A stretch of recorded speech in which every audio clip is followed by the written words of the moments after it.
Bom dia, boa tarde ou boa noite, conforme seja o horário que estejam me ouvindo.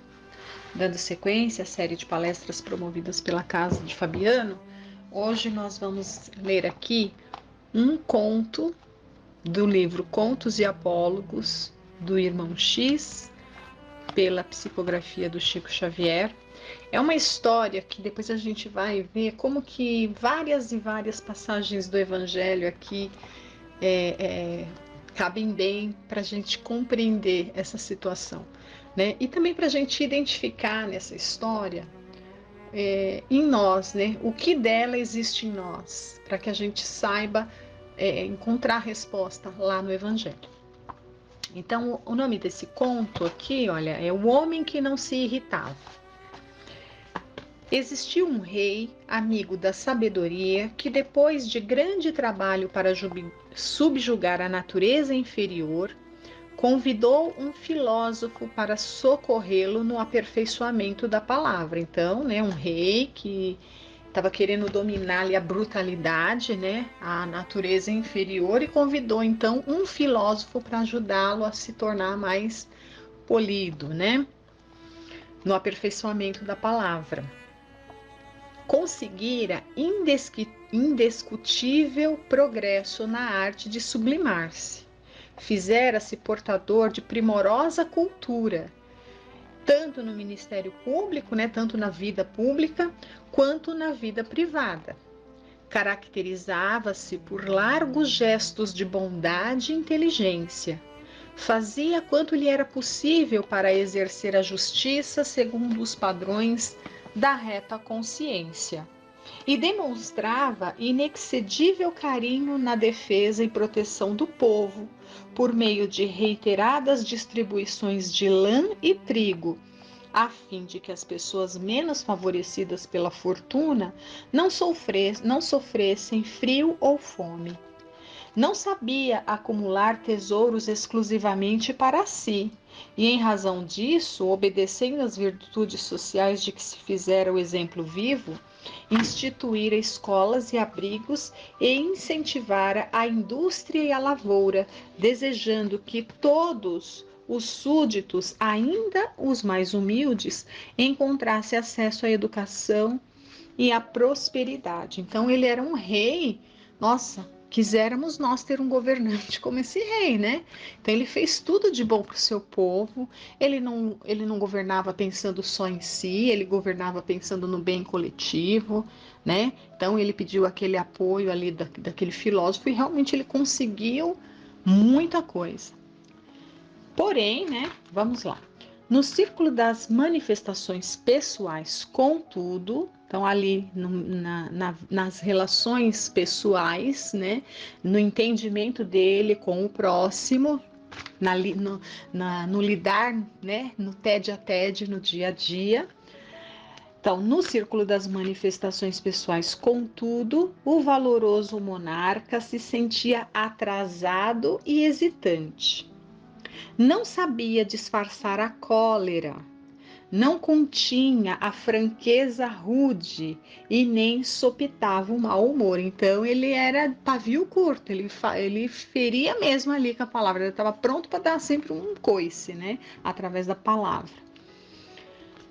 Admirado e querido pelas qualidades sublimes que pudera fixar na personalidade, sofria, no entanto, a mágoa e a desconfiança de muitos que passaram a temer-lhe a frase contundente, que ele era tão sincerão, como se diz hoje em dia, que as pessoas tinham medo ali até de se aproximar dele, porque ele não tinha ainda essa empatia para lidar ali com o próximo, e ele tinha esses momentos ali de ira, né, de palavras grosseiras, de falta de paciência e tudo mais.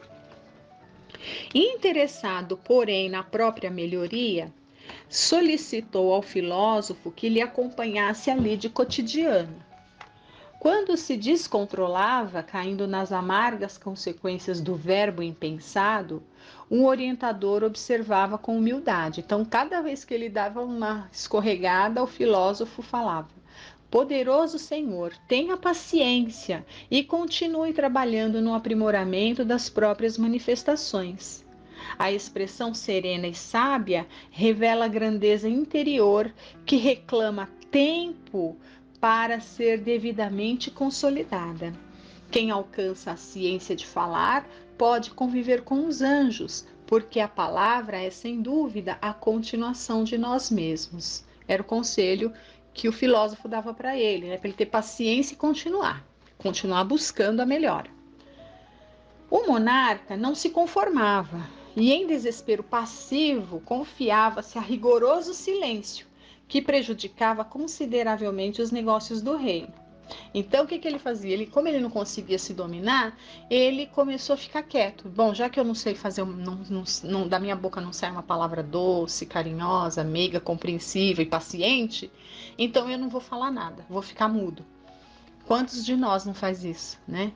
Já é um passo, já é um exercício, né? Segurar a palavra que fere já é um exercício. Só que ele meio que ficou fazendo, ele ficou nessa zona, ele parou, ele virou aquela coisa infantil de parar de falar, né?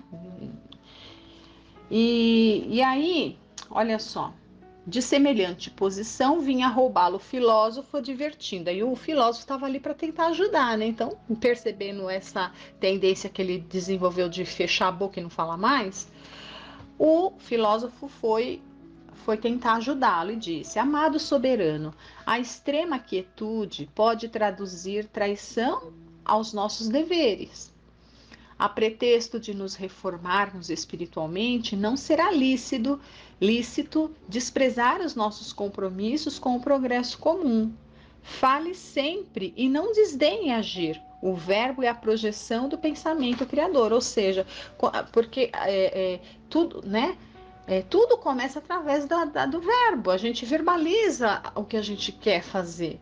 Então, à medida que ele parou de falar, dá a entender assim que ele também meio que para de agir, né? E não é assim. A palavra é uma ferramenta que a gente tem de evolução, né? Através da palavra, a gente consegue, assim como consegue destruir, também a gente consegue construir, né? Aí, então, né, o rei voltava a conversar, beneficiando o extenso domínio que lhe cabia dirigir. Mas lá chegava outro momento em que se perdia na indignação excessiva, humilhando e ferindo ministros e vassalos a que desejaria ajudar sinceramente. Então, ele voltou a falar e quando ele menos percebia, ele já estava lá, humilhando, ferindo e com aquela palavra rude, né? Lamentando-se aflito, vinha o filósofo conselheiral afirmando prestimoso: grande soberano, tenha paciência consigo mesmo. O reajustamento da alma não é obra para um dia. Prossiga esforçando-se. Toda realização pede o concurso abençoado das horas. O rio deixaria de existir sem a congregação das gotas? Guarde calma, muita calma, não desanime. O monarca, no entanto, desacoroçado, depois de regular experimentação com o filósofo, exonerou-o das funções que ocupava e expediu 2 emissários às suas províncias extensas para que trouxessem ao palácio algum homem incapaz de se irritar. Pretendia entrar em contato com o espírito mais equilibrado de suas terras, a fim de melhor orientar-se no autoburilamento. Então, o que ele fez? Ele achou que não estava dando resultado com o filósofo, despediu, demitiu, né? Exonerou-o das funções e mandou que alguns mensageiros seus saíssem à procura ali no seu reino, saíssem observando dentre os seus súditos uma pessoa que fosse absolutamente paciente, né? E que tivesse esse controle nas palavras ali absolutamente. E para que fosse então ocupar o lugar do filósofo, né? Ajudando ele nesse autoburilamento.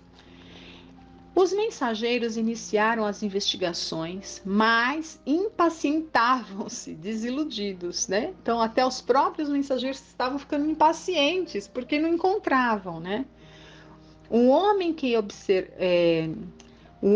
observavam ponderado na via pública era colérico no lar, né? Então, aqueles que eles viam ali na sociedade, gentil e bacana, quando ia observar ele na vida particular em casa, era um tirano, era, né, colérico, né? Quem se revelava gentil em casa costumava cirar-se na rua.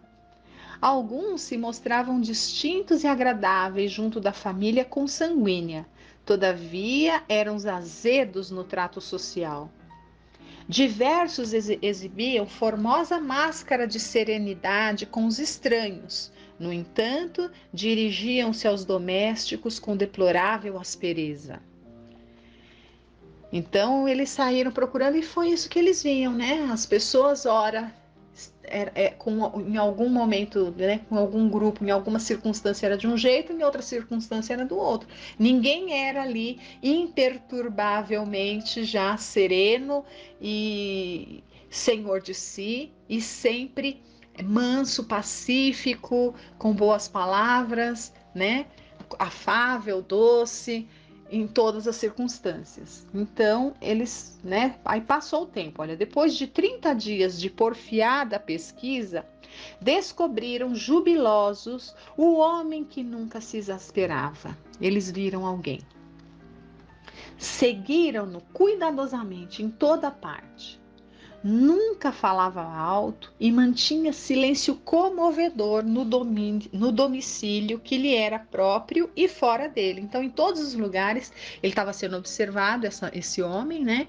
E em todos os lugares ele era sempre, falava baixinho ou mantinha um silêncio total e absoluto e não se exasperava com nada. Durante 4 semanas foi examinado sob atenção vigilante, não perdendo um tio na conduta irrepreensível. Trabalhava, movimentava-se, alimentava-se e atendia aos menores deveres imperturbavelmente. Apressaram-se os mensageiros em levar a boa nova ao monarca, e o rei, satisfeito, convocou assessores e áulicos de sua casa para receber a personagem admirável com a dignidade que lhe era devida. Então, o rei estava, né, ali certo de que o seu novo mentor, né, tutor, sei lá, conselheiro, era esse homem imperturbável. O vassalo venturoso foi trazido à real presença. Entretanto, quando o soberano lhe dirigiu a palavra esperando encontrar um anjo num corpo de carne, verificou, sob indefinível assombro, que o homem incapaz de irritar-se era mudo. Olha só, era mudo.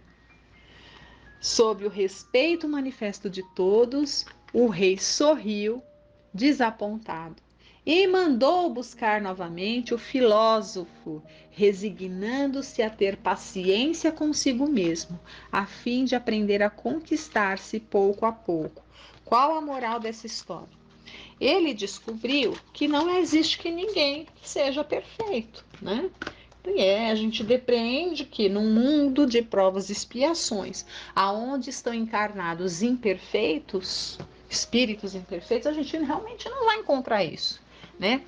E ele entende que, na verdade, o que ele estava fazendo é o caminho, né? Ele estava incomodado com essa aspereza que ele tinha. Ele já tinha conseguido muitas coisas. Naquele campo era a dificuldade dele. E ele estava lutando. Só que o que estava faltando para ele? Paciência.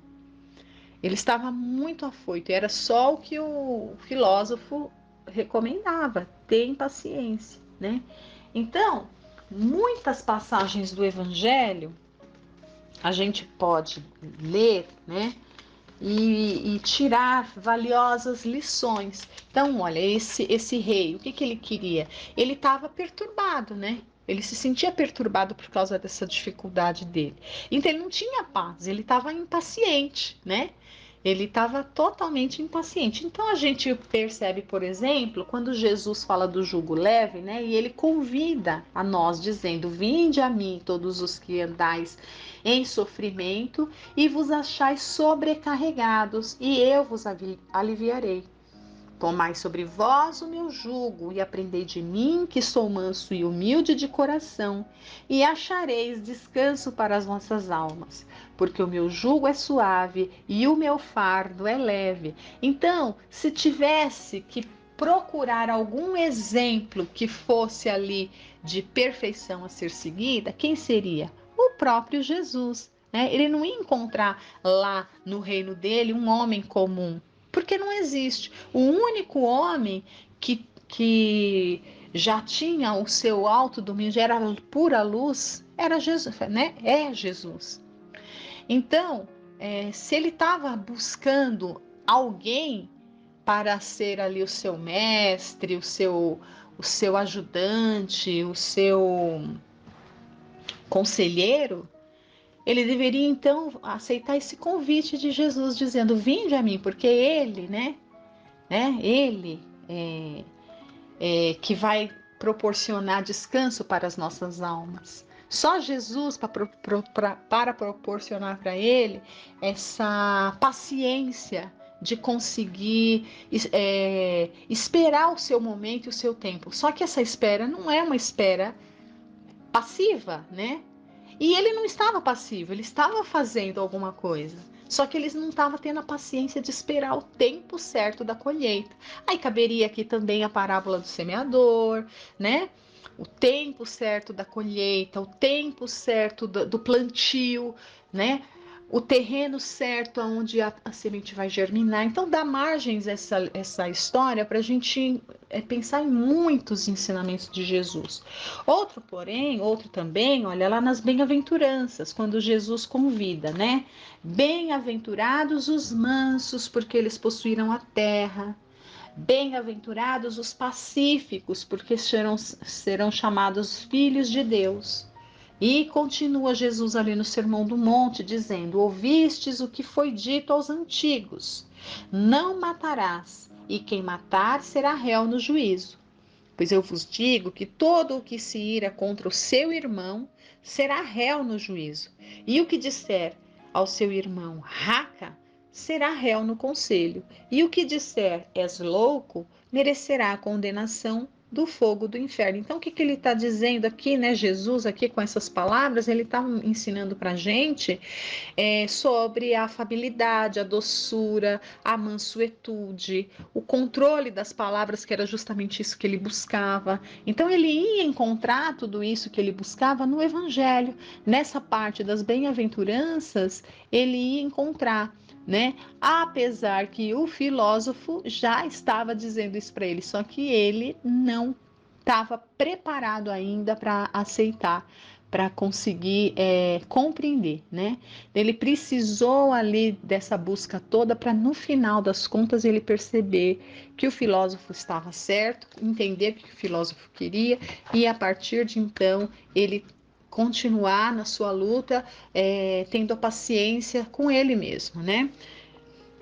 Outro momento também que a gente encontra, né, outra passagem, é na passagem evangélica, que fala do maior mandamento, né? Olha, amarás ao Senhor teu Deus de todo o teu coração e de toda a tua alma e de todo o teu entendimento. Este é o maior e o primeiro mandamento. E o segundo, semelhante a este, é: amarás ao teu próximo como a ti mesmo. Esses dois mandamentos contêm toda a lei e os profetas. O maior mandamento, que é o amor.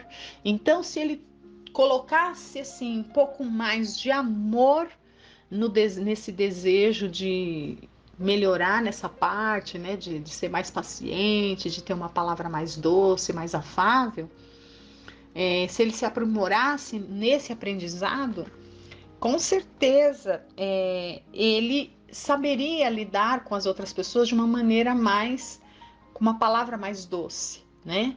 Por quê? Porque ele não ia falar com o outro do jeito que ele não gostaria que falassem com ele, né? Então, tem muitas respostas. Eu achei o máximo essa lição, porque ela abriga várias passagens do Evangelho, né? A gente tira muito ensinamento moral dela.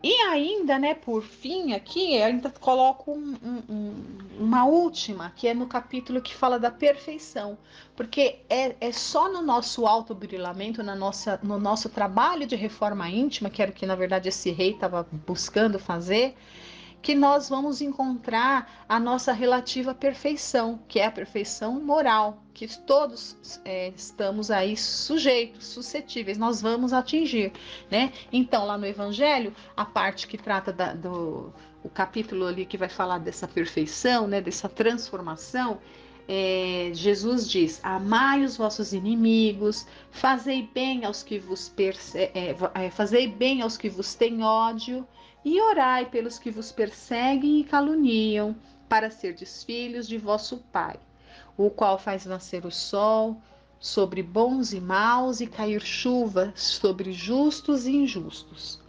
E aí ele diz, né? Sede vós logo perfeitos, como também vosso Pai Celestial é perfeito, né? Então, se Deus, que é perfeito, nos dá tudo, né? Então, nós também temos que nos esforçar para nos aproximarmos aí dessa relativa perfeição através da nossa reforma íntima. Então, essas passagens do evangelho que eu trouxe, e certamente se a gente for pegar o evangelho, vai ter muitas mais que se encaixam bem aí nessa história, né? E a moral é essa mesmo, né? No mundo de provas e expiações, o único perfeito que tem aqui, que já passou por aqui, né? E que é o modelo ideal, é Jesus. Os demais, né, são assim, estão tentando lutar. Então que a gente tenha paciência de continuar sempre lutando, sempre tentando ser hoje melhor do que fomos ontem. E eu diria mais, como a gente no soar do tempo aí, né? As portas de um mundo de regeneração, não dá mais para perder muito tempo. Costumo dizer que sejamos agora melhores do que fomos há uma hora atrás, né? Não podemos perder tempo. Agradeço a todos, fiquem com Deus, uma excelente semana.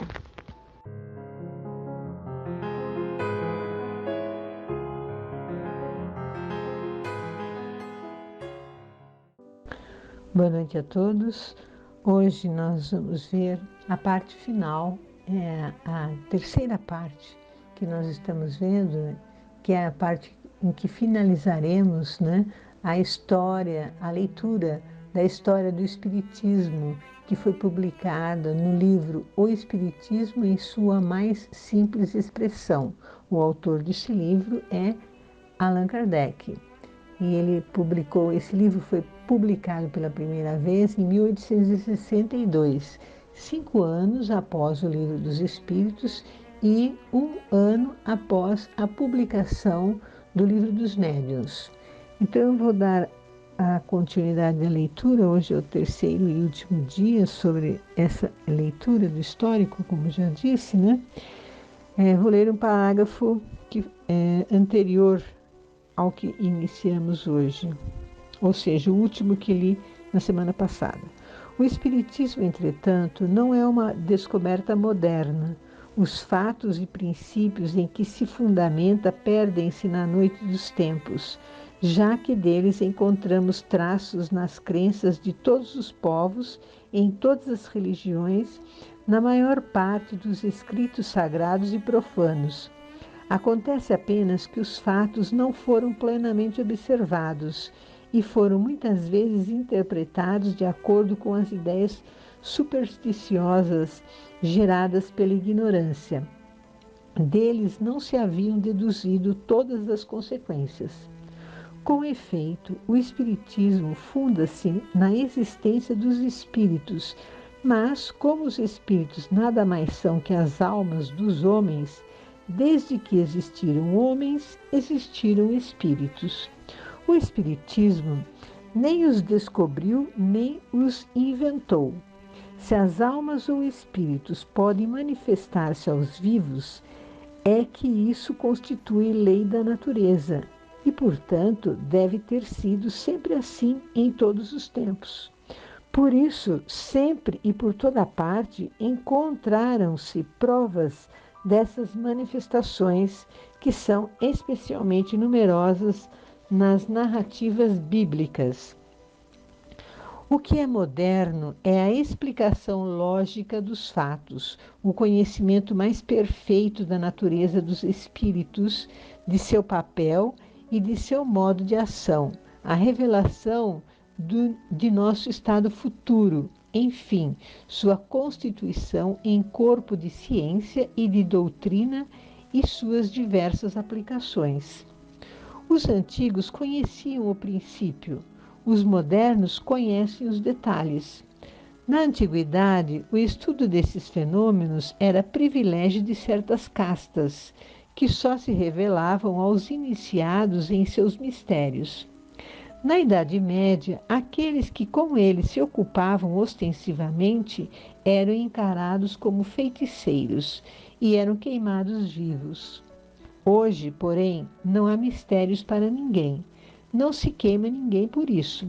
Tudo é feito às claras e todos podem colher esclarecimentos e praticar os ensinamentos, pois encontram-se médiuns por toda parte. A própria doutrina que os espíritos ensinam hoje nada tem de nova.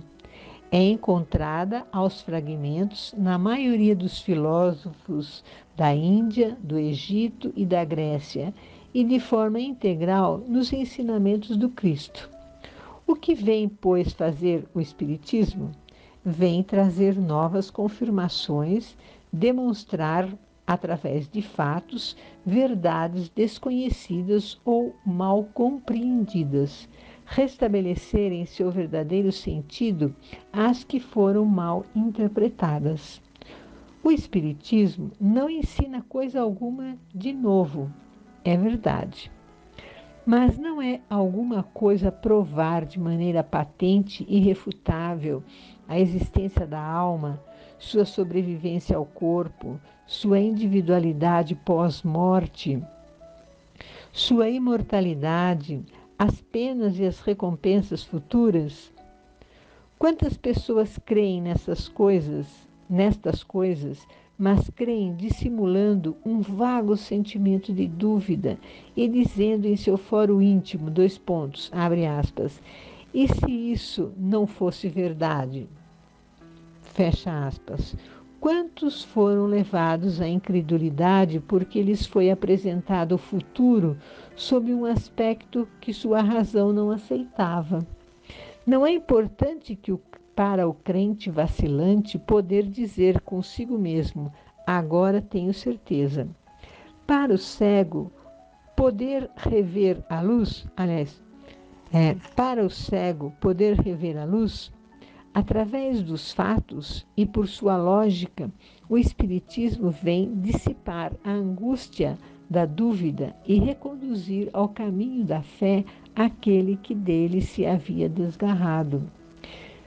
Pela revelação da existência do mundo invisível que nos envolve, no meio do qual vivemos sem perceber, ele nos permite ter conhecimento através daqueles que já viveram, das condições para a nossa felicidade ou infelicidade futuras.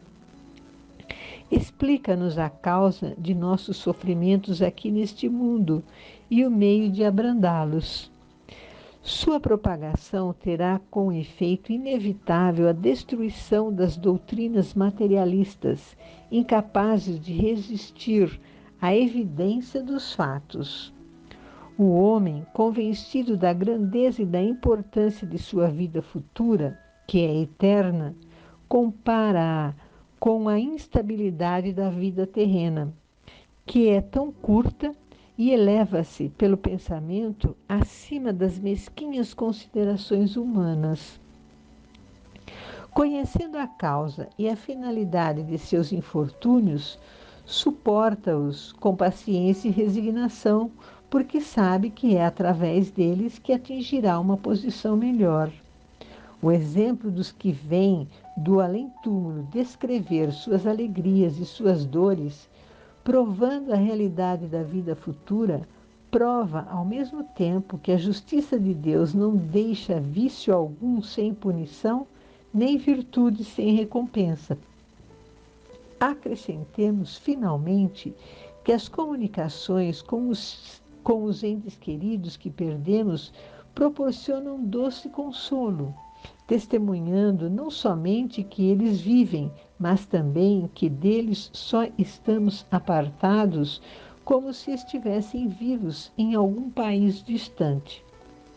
Em resumo, o Espiritismo suaviza o amargor dos desgostos da vida, acalma o desespero e as agitações da alma, dissipa as dúvidas ou os temores da vida futura, afasta a ideia de abreviar a vida pelo suicídio e, desse modo, torna mais felizes aqueles que nele se aprofundam, sendo este o grande mistério de sua rápida propagação.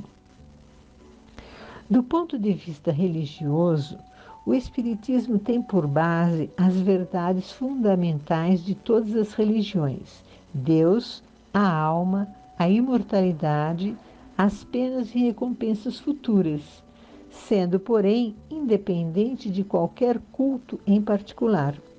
Seu objetivo é provar àqueles que negam ou que duvidam que a alma existe, que ela sobrevive ao corpo e que sofre após a morte as consequências do bem ou do mal que praticar durante a vida corpórea, o objetivo de todas as religiões.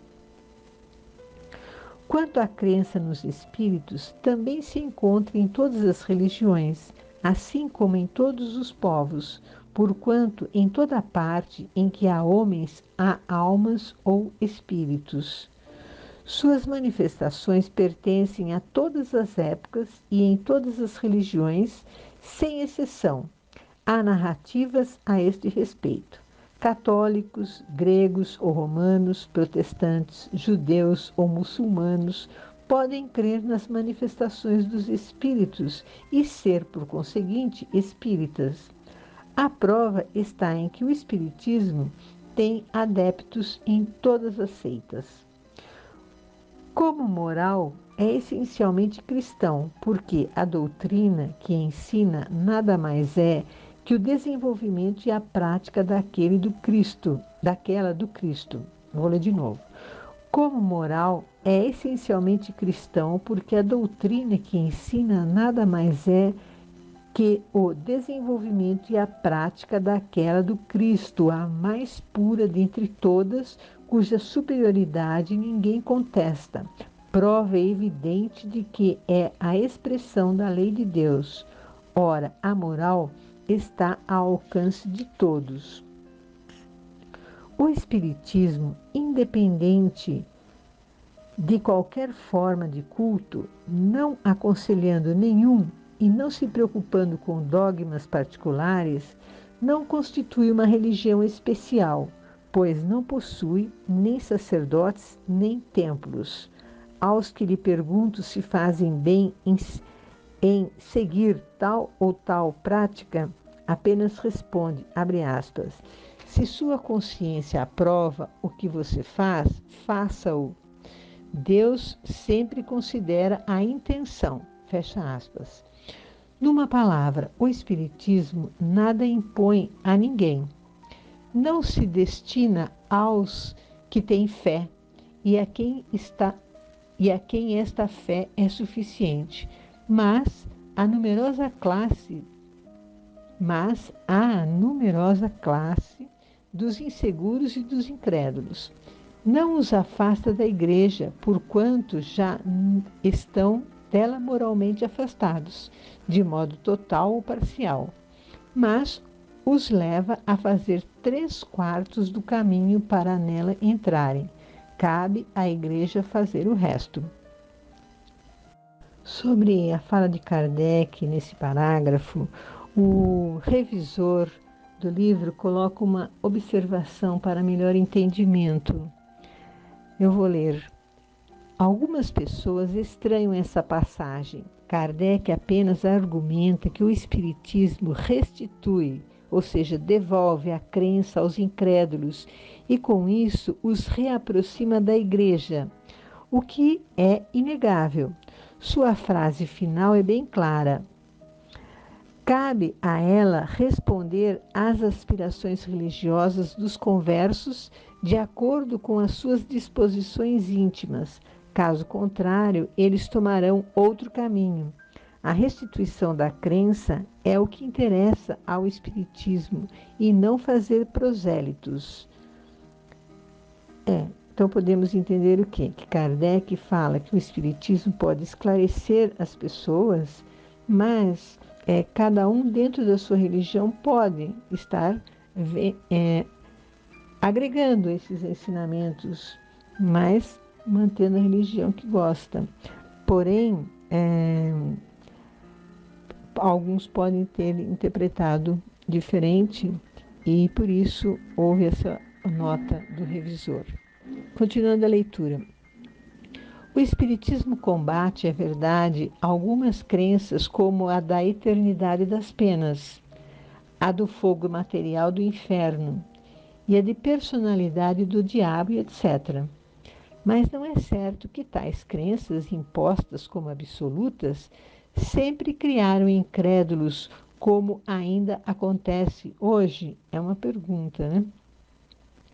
Se o Espiritismo, dando a esses dogmas e a alguns outros uma interpretação racional, restitui a fé àqueles que a perderam, não está prestando um serviço à religião? Um venerável eclesiástico dizia a esse respeito, abre aspas, o Espiritismo faz crer em algo. Ora, é melhor crer em alguma coisa do que não ter crença alguma, fecha aspas. Como os espíritos são as próprias almas, não se pode negar os espíritos sem negar a alma. Admitida a existência das almas ou espíritos, a questão fica reduzida à sua mais simples expressão, que é a seguinte, abre aspas, as almas dos que morreram podem comunicar-se com os vivos? É uma pergunta, fecha aspas. O Espiritismo prova a resposta afirmativa com fatos materiais. Que prova podem dar de que isso não é possível? Se é possível, nem todas as negações do mundo impedirão que o seja, porque não se trata de um sistema ou de uma teoria, mas de uma lei da natureza. Ora, contra a lei da natureza é impotente a vontade do homem. Só lhe resta aceitar-lhes as consequências de bom ou mau grado e a elas ajustar suas crenças e seus hábitos.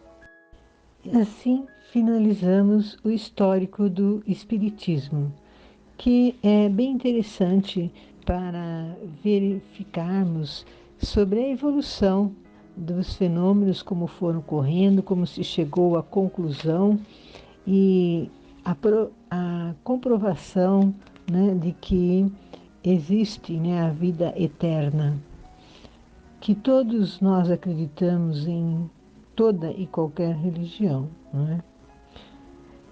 E assim então finalizamos nossas reflexões. Desejo que todos tenham uma boa semana. Obrigada.